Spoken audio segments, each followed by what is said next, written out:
السلام علیکم free info world کے معزز سامعین کو ایک بار پھر سے خوش آمدید۔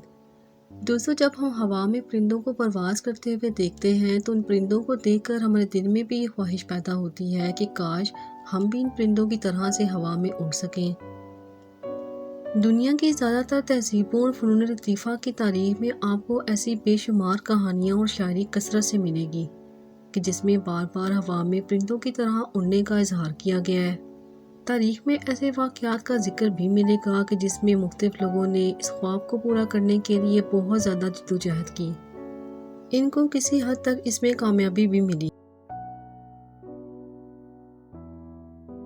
کبھی پتنگ نما گلائڈر بنا کر تو کبھی گرم ہوا والے غبارے بنا کر۔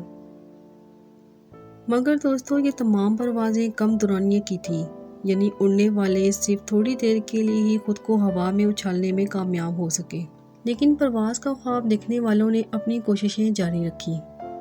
خاص طور پر آج سے 150 سال پہلے جب براعظم یورپ کے مختلف ممالک میں رہنے والوں نے اپنے سائنسی علم کے مطابق بہت سی مشینیں ایجاد کی، لیکن تمام اڑنے میں ناکام رہیں۔ لیکن پھر 1903 میں امریکہ سے تعلق رکھنے والے دو بھائیوں ولبر رائٹ اور آلور رائٹ نے ایک ایسا جہاز بنایا جو نہ صرف زیادہ دیر کے لیے پرواز کر سکتا تھا بلکہ ہوا میں اپنی سمت بھی تبدیل کر سکتا تھا اور باخبر زمین پر بھی اتر سکتا تھا۔ رائٹ برادران نے جن سائنسی اور قدرتی اصولوں کے مطابق یہ جہاز بنایا تھا، آج بھی یہ جہاز اسی تکنیک سے بنائے جاتے ہیں، حتیٰ کہ آج کے بڑے بڑے بھاری بھرکم جہاز بھی انہی سائنسی اور قدرتی اصولوں کی مرہون منت ہے۔ دوستو، ہوا میں اڑتے ہوئے ان بھاری جہازوں کو دیکھ کر کیا آپ نے کبھی سوچا ہے کہ یہ ہوا میں کیسے اڑتے ہیں؟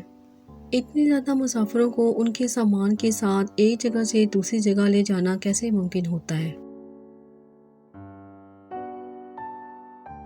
چلیے دوستو، ہم آپ کو بتاتے ہیں کہ اتنے بھاری جہاز کا ہوا میں اڑنا کیسے ممکن ہو پاتا ہے۔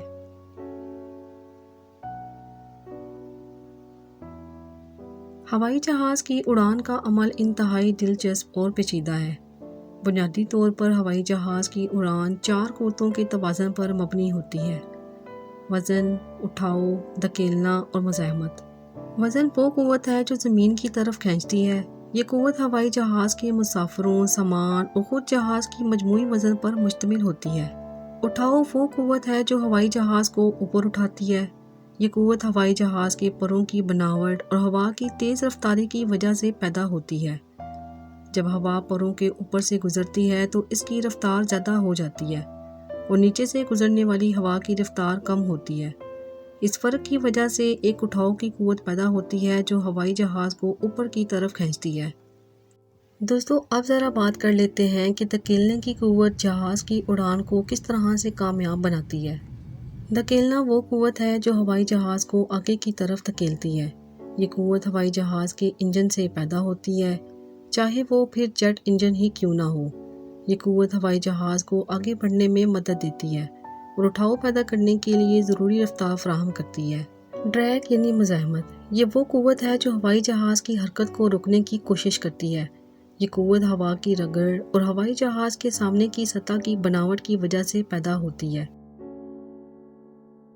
ہوائی جہاز کے ڈیزائن میں مزاحمت کو کم کرنے کے لیے مختلف تدابیر اختیار کی جاتی ہیں، جیسے کہ ہموار سطح اور ہوائی جہاز کی ایرو ڈائنامک شکل۔ دوستو، یہ وہ 4 قوتیں ہیں جو جہاز کی اڑان کو ہوا میں ممکن بناتی ہیں۔ اب ذرا بات کر لیتے ہیں کہ اڑان کا عمل کس طرح سے وقوع پذیر ہوتا ہے۔ جب ہوائی جہاز کے انجن دھکیلنے کی قوت پیدا کرتے ہیں تو ہوائی جہاز آگے کی طرف بڑھتا ہے۔ آگے بڑھنے کے ساتھ ساتھ پروں کی بناوٹ کی وجہ سے اٹھاؤ کی قوت پیدا ہوتی ہے جو ہوائی جہاز کو اوپر اٹھاتی ہے۔ اگر اٹھاؤ کی قوت وزن سے زیادہ ہو جائے تو ہوائی جہاز اوپر کی طرف اڑنے لگتا ہے۔ پائلٹ ہوائی جہاز کے مختلف کنٹرول سرفیسز جیسے کہ ایلرون، روڈر اور ایلیویٹرز کی مدد سے ہوائی جہاز کی سمت اور بلندی کو کنٹرول کرتا ہے۔ ہوائی جہاز کی اڑان ایک انتہائی موزوں اور متوازن عمل ہے جس میں 4 قوتیں ایک دوسرے کے ساتھ توازن میں رہتی ہیں تاکہ ہوائی جہاز محفوظ طریقے سے اور مؤثر طریقے سے اپنی منزل مقصود تک پہنچ سکے۔ دوستو آج کی یہ معلوماتی ویڈیو دیکھنے کے بعد یقیناً آپ کو معلوم ہو گیا ہوگا کہ ہوا میں اتنا بھاری جہاز کس طرح سے اٹھتا ہے۔ اگر آپ کو ہماری آج کی یہ معلوماتی ویڈیو پسند آئی ہے تو اسے اپنے دوستوں کے ساتھ ضرور شیئر کریں۔ جانے سے پہلے ہمارے چینل کو بھی سبسکرائب کرتے جائیں، ساتھ میں لگے بیل آئیکن کو بھی پریس کر دیں تاکہ ہماری ہر نئے آنے والی ویڈیو کو نوٹیفیکیشن آپ کو سب سے پہلے ملے۔ آج کی یہ معلوماتی ویڈیو آپ سب کو کیسی لگی کمنٹ باکس میں اپنی رائے کا اظہار ضرور کریں۔ پھر حاضر ہوں گے ایک نئی ویڈیو کے ساتھ، تب تک کے لیے اللہ حافظ۔